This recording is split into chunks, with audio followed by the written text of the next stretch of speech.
Assalamualaikum warahmatullahi wabarakatuh.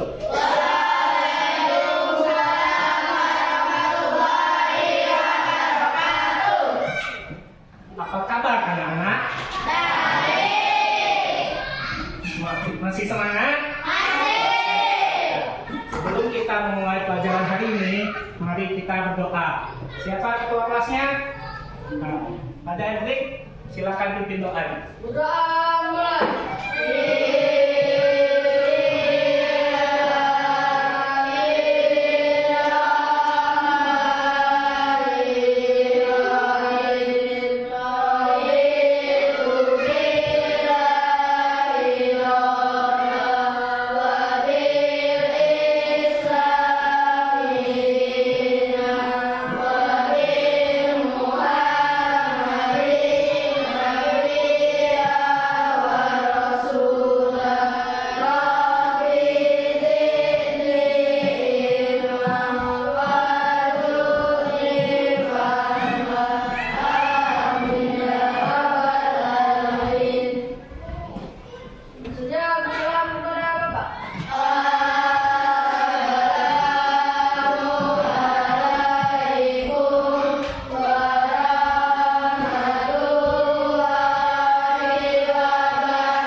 Sebelum kita belajar, udah siap belum?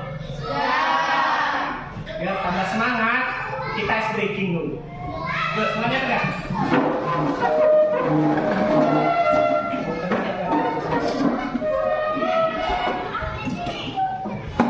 Biar tambah semangat, mari kita teguh semangat dulu. Siapa yang memimpin? Teguh semangat.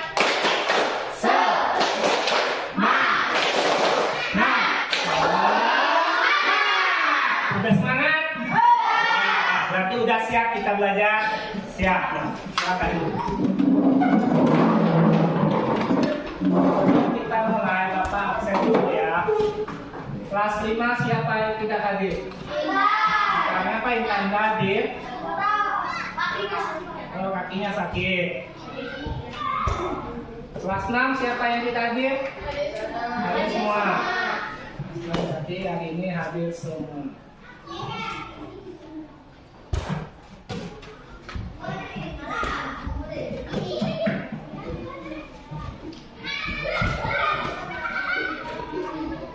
Hari ini kita belajar coding dan bahasa artificial. Nah, materi hari ini yaitu tentang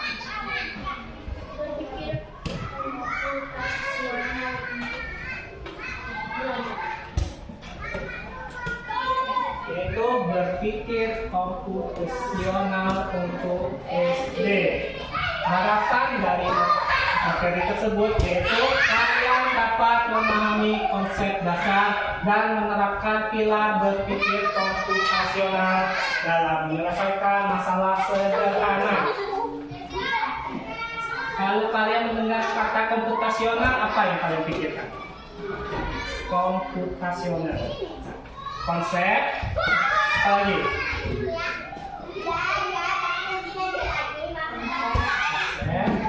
Pengetahuan, komputer, apa lagi? Ada lagi? Nggak ada. Pertama-tama kita itu tujuan dari pembelajaran materi tersebut. Yang pertama, peserta didik memahami konsep dasar berpikir komputasional. Yang kedua, peserta didik mampu menerapkan 4 prinsip berpikir komputasional dalam menyelesaikan masalah sederhana. Yang terakhir, peserta didik dapat mengembangkan kreativitas dan logika peserta didik melalui aktivitas komputasional. Apa sih berpikir komputasional tersebut? Kira-kira ada yang bisa teman-teman? Belum? Ya, karena kita materinya coding ini mata pelajaran baru, berarti belum pernah dengar. Masuk ke pengertian. Pengertian dari berpikir komputasional yaitu kemampuan menyusun solusi masalah secara logis dan sistematis agar dapat diproses oleh manusia maupun komputer. Itu pengertian dari berpikir komputasional.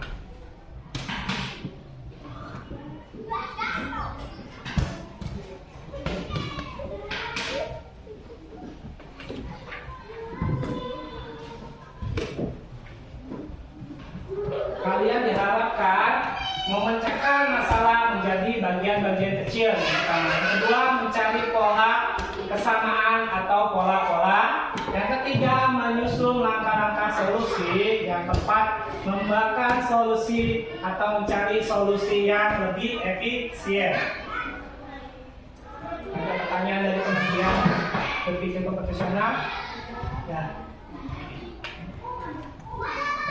Berikut prinsip-prinsip berpikir komputasional. Yang pertama yaitu prinsip berpikir komputasional.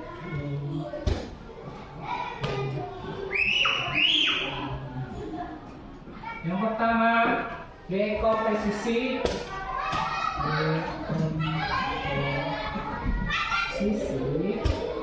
atau pemecahan masalah.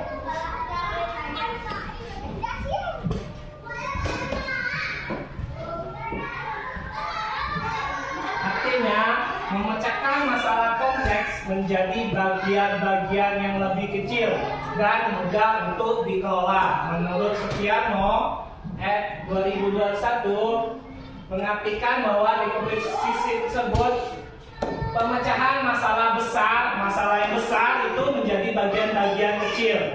Contohnya, di sini contohnya rencana liburan. Masalahnya itu adalah merencanakan liburan ke tempat wisata. Kalau kalian libur ke wisata kan pasti yang dipecah-pecah. Yang pertama transportasi, mau naik apa pasti kan yang dipikirkan, mau naik motor atau naik mobil. Yang kedua anggaran, biaya. Misalkan naik motor, kalau motor pribadi bensin berarti, kalau naik mobil apa mobil pribadi atau travel berarti menyewa. Yang ketiga adalah tempat yang dikunjungi. Wisata apa mau ke mall, misalkan ke Bengkulu kan, mau ke pantai itu tempat-tempatnya. Yang keempat perlengkapan, baju, apalagi misalkan ke pantai berarti bawa baju ganti karena mau mandi di pantai. Jadi masalah besar dari masalah besar tadi itu merencanakan liburan ke tempat wisata diubah jadi bagian-bagian kecil. Nih, jadi kita pikirkan masalah tersebut, transportasinya, anggarannya, tempat yang akan dikunjungi, dan perlengkapan. Paham belum? Masalah yang besar diubah jadi bagian-bagian kecil.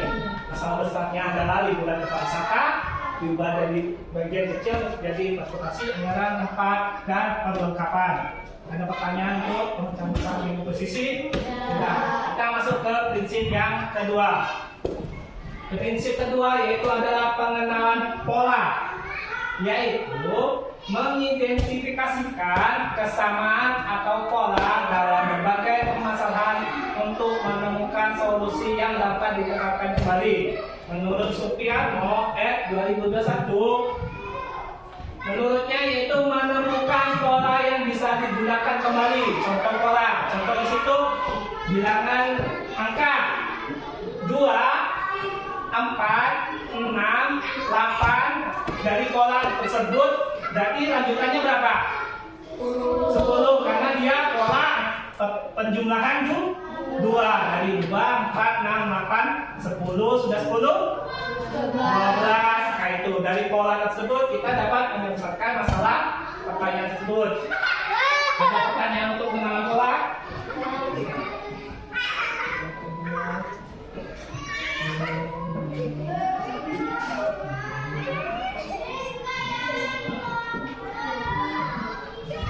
Prinsip yang ketiga.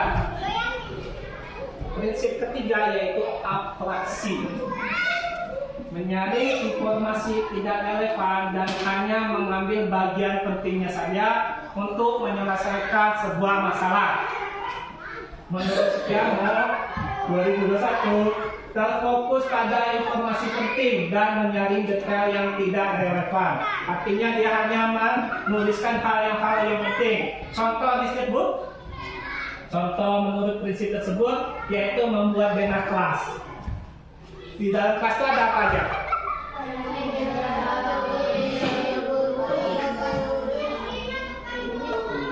Pintu, aksesoris kan, banyak kan di dalam kelas, buku-buku lah. Jadi menurut penyelesaian prinsip atraksi tersebut, dia hanya menuliskan hal-hal penting saja yang di dalam kelas.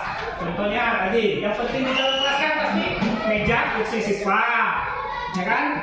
Meja kursi guru, papan tulis dan pintu masuk, pintu kelas. Itu kan yang paling penting di dalam kelas. Selain dari tersebut tidak dituliskan menurut prinsip atraksi.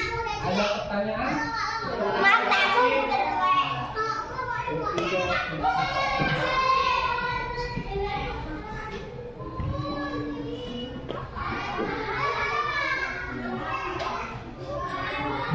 Prinsip yang keempat, prinsip algoritma, menyusun langkah-langkah instruksi atau prosedur sistematis untuk menyelesaikan masalah tertentu. Dia mau menyusun langkah-langkah instruksi atau prosedur yang sistematis untuk menyelesaikan suatu masalah tertentu. Contohnya, ketika kita memasak mie, masak mie kan ada langkah-langkahnya tuh. Nah itu menurut algoritma dia tersusun, sistematis, tertata. Dari masak mie kan, pertama kita harus rebus air. Sudah rebus air, mie-nya dimasukkan setelah airnya udah mendidih. Sudah dimasukkan mie-nya, baru masukkan bumbu. Yang terakhir diaduk dan disajikan. Nah, menurut prinsip algoritma itu adalah dia terinci, tersusun, ada langkah-langkahnya, sistematis. Ada pertanyaan untuk prinsip algoritma?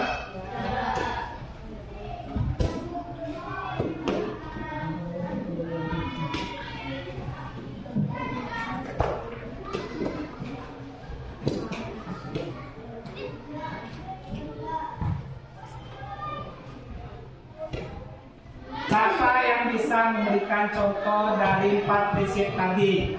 Ada yang bisa? Nah, ada yang benar. Prinsipnya mana yang enak?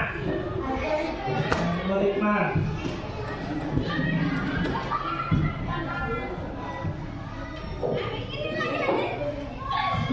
Algoritma. Yang ini. Nah, contohnya apa?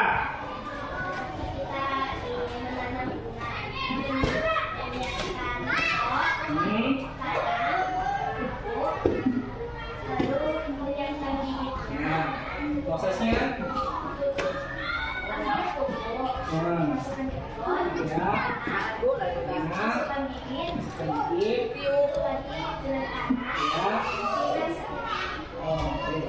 jadi dari siapkan pot, masukkan pupuknya ke dalam pot, kemudian masukkan tanah, letakkan bibit, letakkan tanah lagi, baru disiram. Nah, ada yang lain?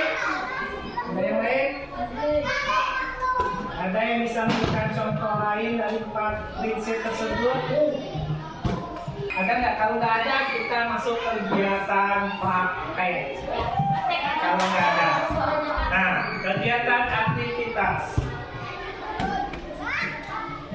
Kita akan melakukan kegiatan praktek atau aktivitas pembelajaran di dalam kelas. Kita menggunakan sistem Unplugged. Apa Unplugged? Unplugged mana nama? Unplugged.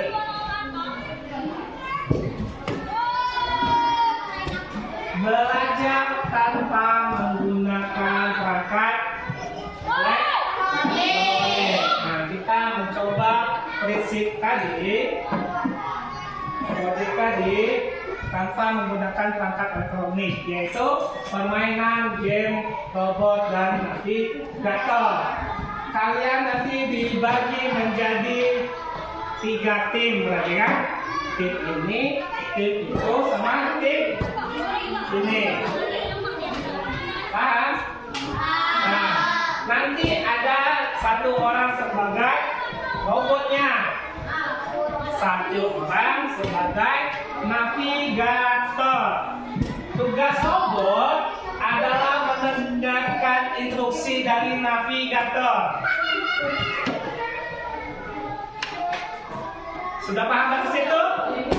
Nah, Bapak jelaskan cara bermainnya. Satu orang robot, satu orang navigator yang memberikan berita robot tersebut. Dan terus sisanya nanti melihat rintangan yang akan diberikan oleh robot tersebut supaya pergi ke suatu tempat yang kita inginkan. Kita di sini akan mempraktekkan robotnya dari meja guru berjalan ke luar kelas. Kita bikin alur jalannya dari meja. Yuk.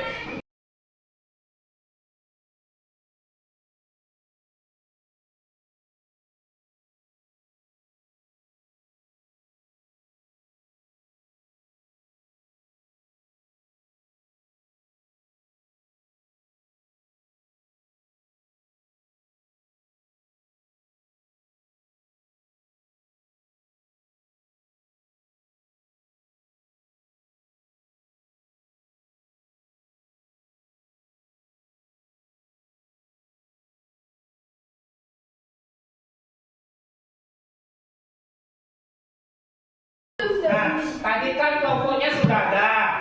Berapa? 3 kelompok tadi kan? Ya. Satu orang jadi robot, satu orang jadi navigator, satu orang jadi ketuanya yang mengatur.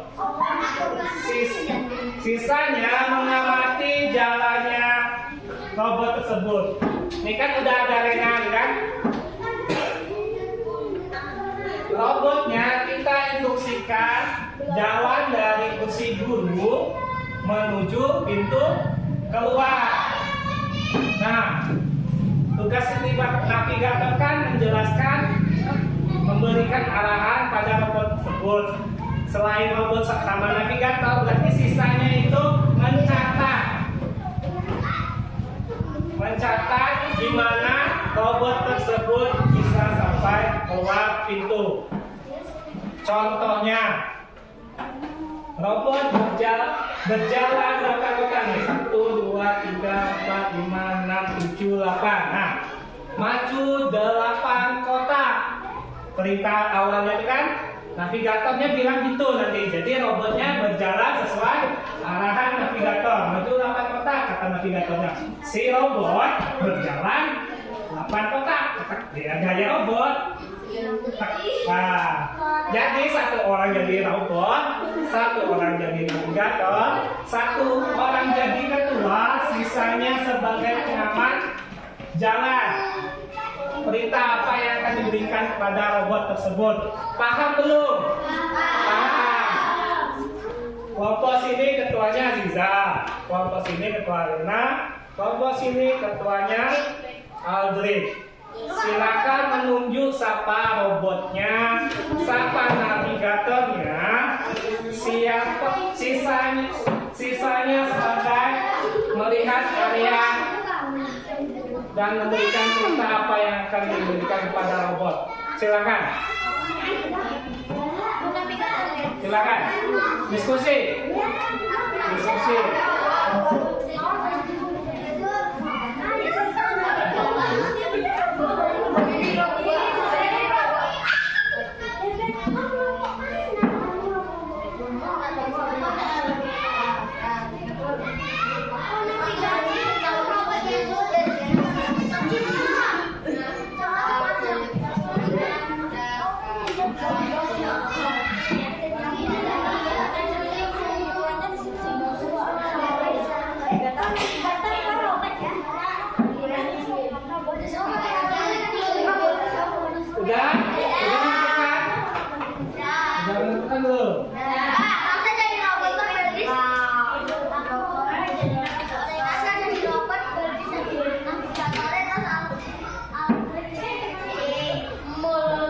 mesin robot.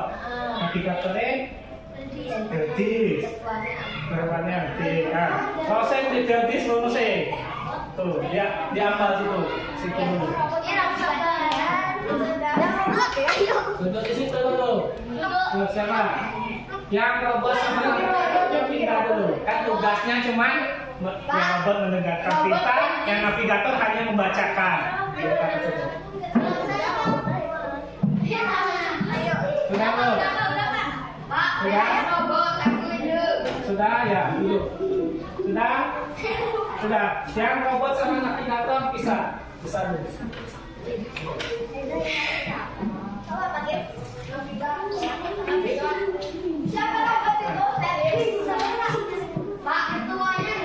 Enggak, ketuanya mendampingi timnya yang mengarahkan. Ya, dicatat, ambil kertas. Mencatat perintah apa yang akan diberikan. Nah, perintah tersebut dalam kode namanya program. Catat. Ketuanya yang catat. Sudah?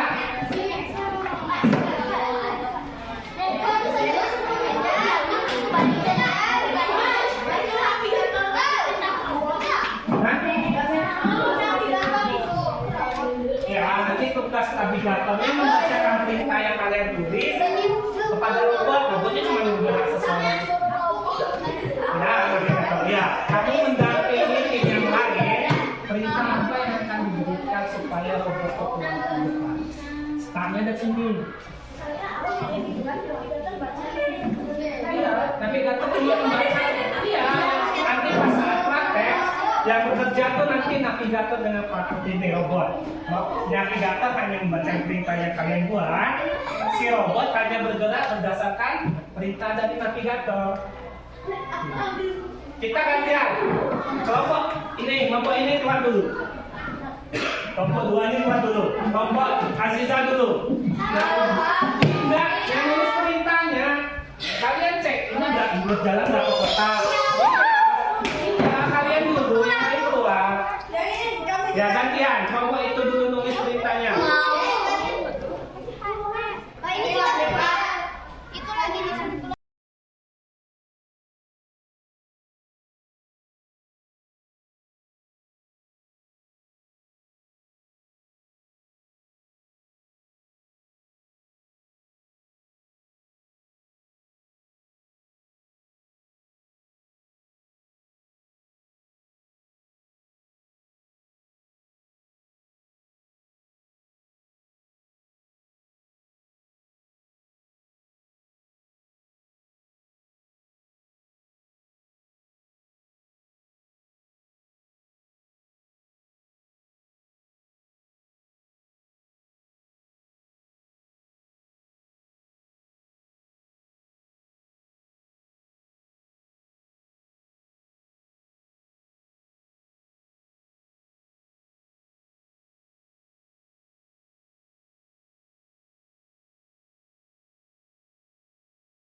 Robotnya siapa?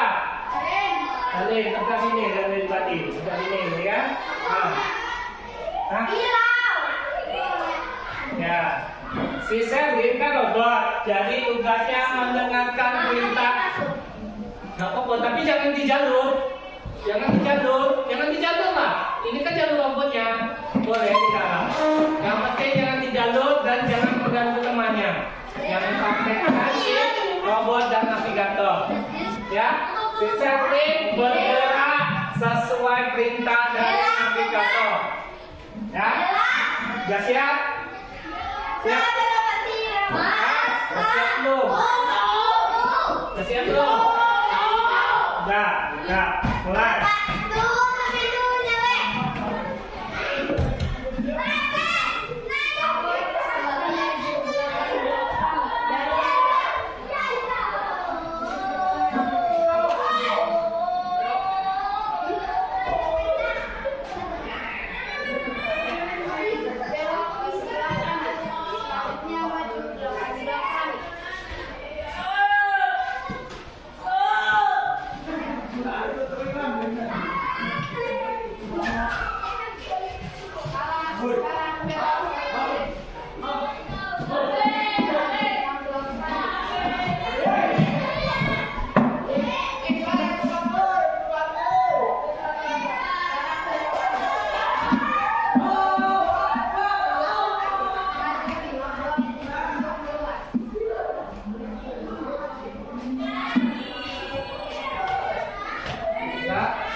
kasih. Foto lagi.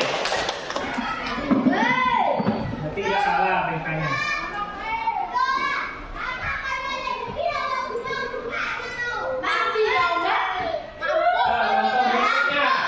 Kelompok berikutnya.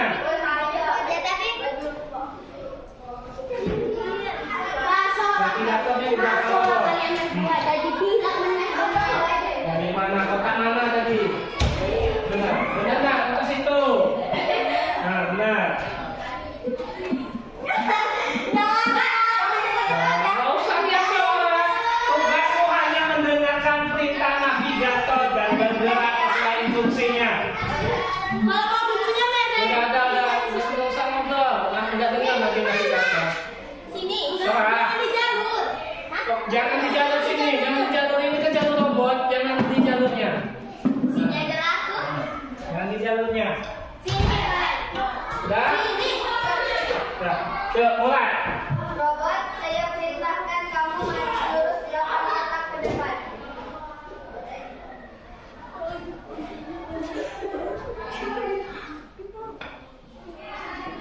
Belok lalu maju 9 kotak ke depan.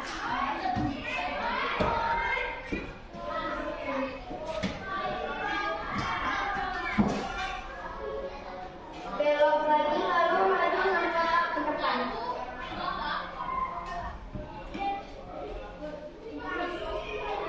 Belok lagi lalu maju 5 kotak ke depan lagi. 4 poin. Dia tulisnya 5 ya. Lah, Kasih arahan. Ini perintahnya kan, ini perintahnya kan belok. Nggak tahu belok kiri apa kanan. Nunggu lah robotnya, bingung robotnya. Perintahnya besok. Ya. Perintahnya kurang jelas, jadi error pasti robotnya. Kalau kalau robot asli dia error pasti. Karena perintahnya cuma belok, nggak tahu belok kiri apa kanan. Ya, udah. Paham?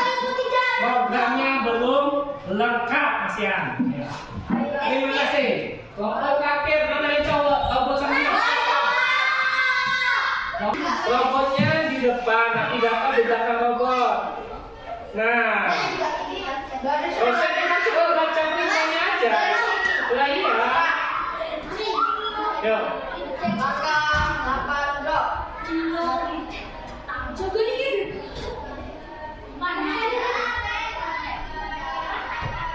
Kamu dekat situ apa? Lihat dia dengar. Kamu dekat situ. Belok kanan. Udah kamu ini. Maju 8 belok dan belok kanan. Sini.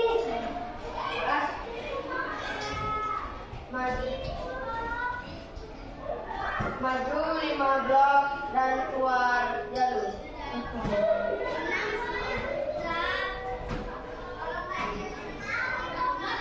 Salah ini, Bang.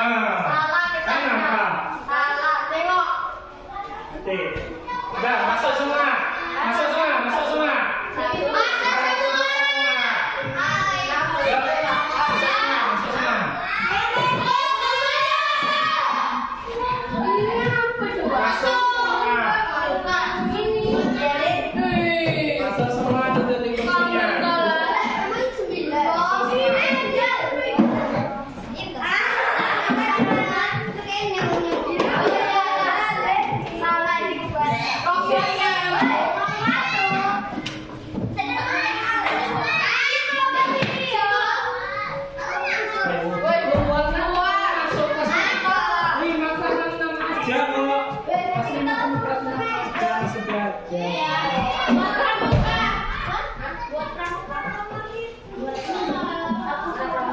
Mana perintah yang ini tadi?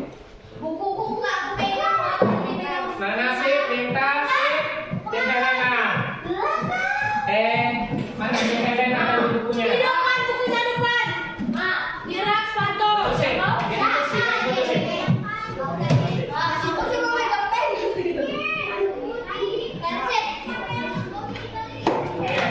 Kita kan tadi sudah pakai 3 tim. Untuk tim yang si Aziza, robotnya tidak mengalami error karena sesuai dengan perintah yang diberikan.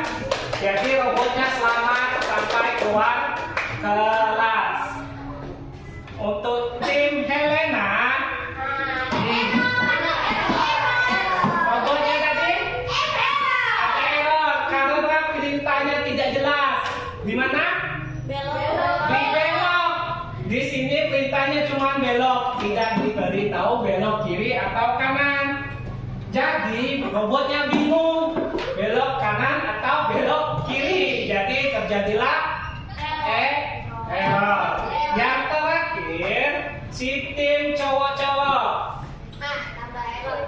Dari programnya atau perintahnya tidak ada masalah, tetapi si navigatornya salah memberikan perintah. Terjadilah error robotnya dan tidak keluar dari kelas atau pintu kelas.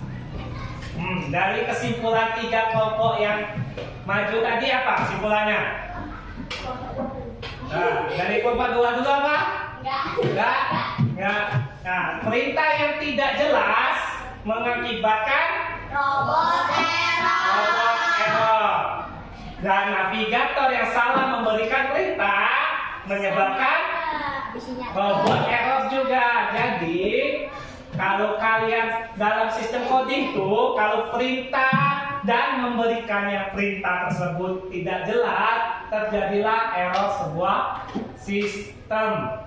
Makanya mereka saling berkaitan dari gerakan robot, si navigator yang memberikan perintah dan perintah yang ditulis itu saling berkaitan, ya, sehingga tidak terjadinya error pada robot tersebut.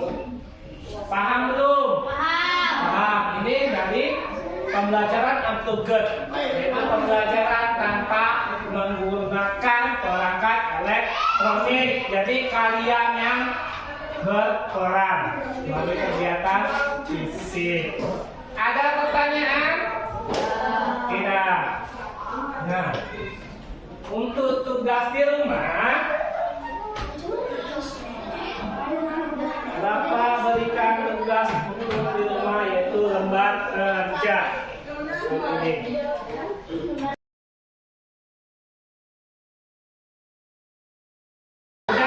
Udah dapat semua belum? Nah, lembar kerjanya Bapak jelasin cara kerjanya. Perhatikan dulu cara kerjanya. Di situ kan ada A, I, U, E, O, B, K, T, P, J, D, R. Di bawahnya ada angka, ya kan? A itu angkanya 1, I 2, U 3. Nah, tugas kalian kan di bawah tuh, ada angka tuh. Contoh 6, 3, 7, 3. Angka 6 tuh huruf apa di atas? B.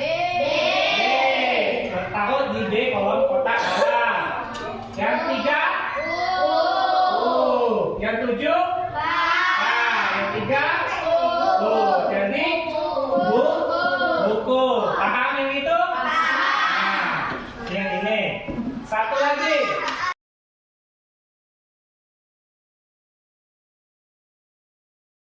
Nah, lembar yang kedua, kebalikannya. Kalau tadi dari angka ke huruf. Kalau lembar kedua, dari angka dari huruf kalian tuliskan angka-angkanya di tabel tersebut. Ada pertanyaan? Kalau yang tadi kan, kalau uang ada di nomor berapa? 3. Kalau D nomornya berapa? Nah, paham? Ini kan dari angka ke huruf. Kalian ini dari huruf, kalian tuliskan angkanya. Dan ini paham belum? Paham? Tidak ada pertanyaan lagi? Ya, Bapak tutup pelajaran kali ini. Sampai ketemu lagi minggu depan. Setelah ini, Assalamualaikum warahmatullahi wabarakatuh.